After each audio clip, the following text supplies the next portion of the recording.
خوشبو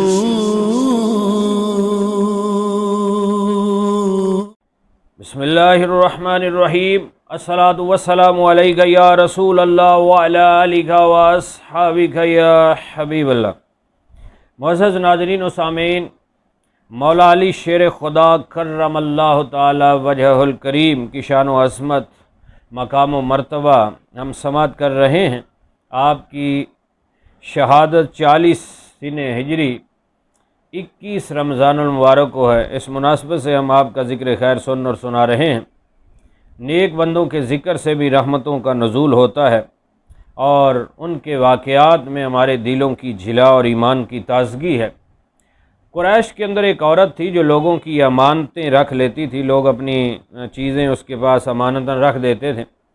تو دو بندے جو ٹھگ تھے، وہ اماں جی سے کوئی فراڈ کرنا چاہتے تھے، انہوں نے 100 دینار امانت کے طور پر بی بی صاحبہ کے پاس رکھ دیے اور بی بی صاحبہ سے کہا کہ ہم دونوں اکٹھے آئیں گے تو ہمیں دینا، اگر ہم میں سے ایک آئے تو نہ دینا۔ یہ کہہ کر اور امانت رکھ کے وہ چلے گئے اور 1 سال تک نہیں آئے، اور سال کے بعد ان میں ایک بندہ آیا اور اس نے آ کر کہا کہ بی بی وہ جو 100 دینار رکھے تھے وہ مجھے دے دے۔ بی بی نے کہا کہ بھائی تمہارا معاہدہ تھا، تم نے کہا تھا کہ ہم دونوں اکٹھے آئیں گے تو دے دینا، اب دوسرے ساتھی کو لے کر آؤ۔ اس نے کہا کہ وہ تو مر چکا ہے، فوت ہو گیا ہے، اب وہ تو آ نہیں سکتا، تو میرے وہ پیسے آپ دے دیں۔ تو بی بی صاحبہ نے انکار کیا۔ آس پڑوس کے لوگ جمع ہو گئے، انہوں نے کہا کہ چلو بی بی دے دے، امانت تو ہے نا اس کی، دینے تو ہیں وہ 100 دینار، یہ کہہ رہا ہے کہ مر گیا تو وہ مرا ہوا تو نہیں آ سکتا۔ تو بی بی صاحبہ نے اس کو دے دیے، لیکن ہے تھے وہ ٹھگ۔ کچھ ہی دنوں کے بعد وہ دوسرا آ گیا، اس نے کہا جی میرے دینار دو۔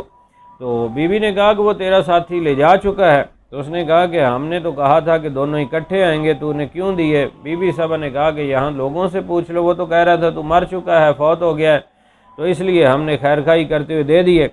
تو اس نے جھگڑا شروع کر دیا، معاملہ طول پکڑا، تو بارگاہ شیر خدا میں یہ فیصلہ چلا گیا۔ تو آپ نے دونوں فریقوں سے گفتگو سنی، بات سنی، اور سننے کے بعد آپ سمجھ گئے کہ یہ بندے دھوکہ کر رہے ہیں، فراڈ کر رہے ہیں، اور یہ دونوں ملے ہوئے ہیں، ورنہ ایسا نہیں ہو سکتا تھا۔ تو آپ نے اس بندے سے فرمایا کہ ٹھیک ہے، تم یہ بات تو مانتے ہو کہ تم نے کہا تھا کہ جب تک ہم دونوں نہیں آئیں گے تو دینار نہ دینا، تو ہم اس بات کے پابند ہیں۔ اب بی بی صاحبہ کی ضمانت میں دیتا ہوں۔ شیر خدا مولا علی کرم اللہ تعالی وجہ الکریم کیا خوب فراست کے ساتھ فرما رہے ہیں کہ میں ضمانت دیتا ہوں، تمہارے 100 دینار میں ادا کروں گا، تم اپنے دوسرے ساتھی کو لے کر آؤ، جس طرح تم نے بات کی تھی اپنی بات پہ قائم رہو اور اپنے ساتھی کو لے آؤ اور دینار لے لو۔ تو اب وہ چلے گئے۔ اب کیسے آ سکتے تھے، کیونکہ وہ تو ملے ہوئے تھے اور ایک فراڈ کرنا چاہتے تھے شریف بی بی کے ساتھ جو امانت ادا کرتی تھی۔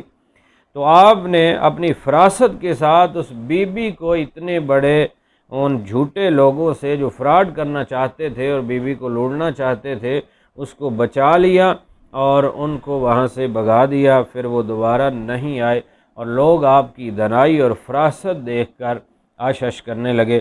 تو مولا علی شیر خدا کرم اللہ تعالی وجہ الکریم کو نوازا ہے میرے اور آپ کے پیارے آقا صلی اللہ علیہ وسلم نے فرمایا، انا مدینۃ العلم والی بابھا، میں علم کا شہر ہوں اور علی اس کا دروازہ ہے۔ انا دار الحکمہ والی بابھا، میں حکمت کا گھر ہوں اور علی اس کا دروازہ ہے۔ کہیں آپ نے اپنے چاروں یاروں کی شان بیان کرتے ہوئے فرمایا، میں علم کا شہر ہوں، اس شہر کی بنیاد ابو بکر صدیق ہیں، اس شہر کی دیواریں فاروق اعظم ہیں، اس شہر کی چھت عثمان غنی رضی اللہ تعالیٰ عنہ ہے، اور اس شہر علم کا دروازہ مولا علی شیر خدا ہیں۔ اللہ رب العزت ہمیں محبوب کے 4 یاروں سے، مولا علی سے، ہر صحابی رسول سے، اہل بیت سے، اولیاء اللہ سے پیار کرنے اور ان کے نقش قدم پر چلنے کی توفیق عنایت فرمایا۔ آمین بجاہ نبی الامین صلی اللہ علیہ وسلم۔